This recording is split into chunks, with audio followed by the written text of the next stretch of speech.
Bueno, buenas. Este es el tercer tema de la evaluación de cálculo 3 para el parcial que tenemos, donde hablamos de las derivadas parciales. Evaluamos la derivada según una sola variable en ocasiones anteriores y ahora lo vamos a hacer según varias variables, tomando varias letras o varios tipos de partes de un vector o partes de X, de X figura o X espacio, para determinar un cálculo más certero sobre la superficie en la que estamos trabajando, donde podemos decir que manteniendo las otras como constante podemos trabajar de forma óptima sobre el estudio que estamos haciendo. El libro de Smith nos define la función como la función de la temperatura cuando esta cambia en un instante de tiempo, la consideramos como la derivada. ¿Por qué? Porque cada vez que hablamos de esto en varias variables hablamos sobre cambios de ritmo, velocidades o incluso figuras tridimensionales. Como antes trabajamos con circunferencias, ahora podemos trabajar con esferas o partes que tengan superficie. ¿Por qué? Porque consideramos, en vez de un eje de coordenadas XY, consideramos un eje de coordenadas XYZ. O incluso, algunos ejercicios plantean lo siguiente. Luego tenemos que, ya aclarado esto, utilizamos la D de Jacobi para la nomenclatura. Esto es una guía fácil para reconocerlo. En varios escritos lo podemos encontrar como D de Jacobi con respecto a f sobre la derivada de x o sobre la derivada de tal. O nos pueden pedir el primer orden, o el primero, segundo, tercero, cuarto, x orden. Pero podemos considerarlo como que esta es la forma más fácil de verlo, por así decirlo. O sea, en varios textos va a encontrarse de forma distinta, pero lo podemos, como que dicen, manejar según manejemos el lenguaje con respecto a los ejercicios que hagamos. También esta tiene una forma gráfica donde evaluamos una función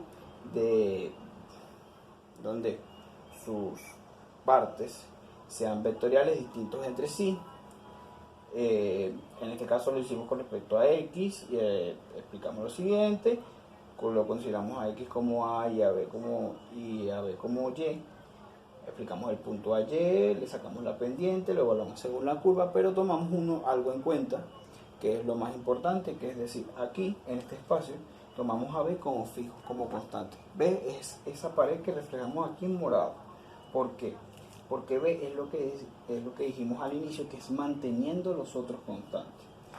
Bajo lo siguiente podemos expresar esta fórmula para trabajar por la derivada constante, es decir, la delta la de Jacobi sobre dx para trabajar con x, y la de Jacobi sobre dy para trabajar con y, donde evaluamos los límites. También esto tiene un orden. Si nos encontramos la de Jacobi elevada al cuadrado sobre dx y y, el orden nos dicta que primero va de x y luego de y. Trabajamos de esta forma para simplificar o para mejorar el orden en el que estamos ejecutando el cálculo que necesitamos. ¿Por qué involucramos tanto a Jacobi? Jacobi plantea lo siguiente. Plantea que la derivada de la función con respecto a y la derivada de la función con respecto a x. ¿Por qué? Porque si trabajamos nada más y, solamente tenemos resultados enfocados en y. Y si trabajamos nada más x, solamente tenemos resultados trabajados en x. Es decir, podemos tener la primera parte y la segunda parte. Pero cuando unimos ambos, podemos evaluar incluso los cambios con respecto a ellos. Y por eso se le ha atribuido mucho la participación en este tipo de temas o en este tipo de ejemplificaciones.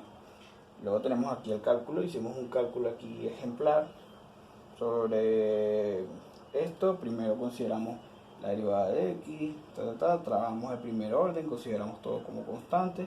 Luego trabajamos el segundo orden considerando como constante y sacamos, como quien dice, los resultados tanto cuando tiende a x como cuando tiende a y.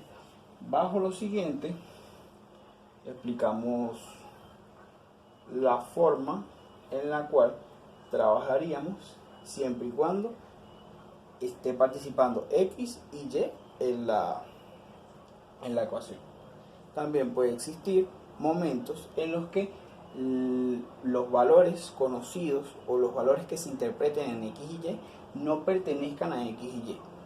Aquí existe, como que dice, la ruptura con respecto a las gráficas. Hay gráficas que sí se pueden llevar a otro tipo de límites, se pueden trabajar, se pueden manejar según carpintería, según la forma en la que necesitamos verlo, o hay trabajos en los que vamos a tener que evaluar que en ese aspecto específico no se puede calcular milimétricamente o de forma gráfica lo que necesitamos en ese valor específico.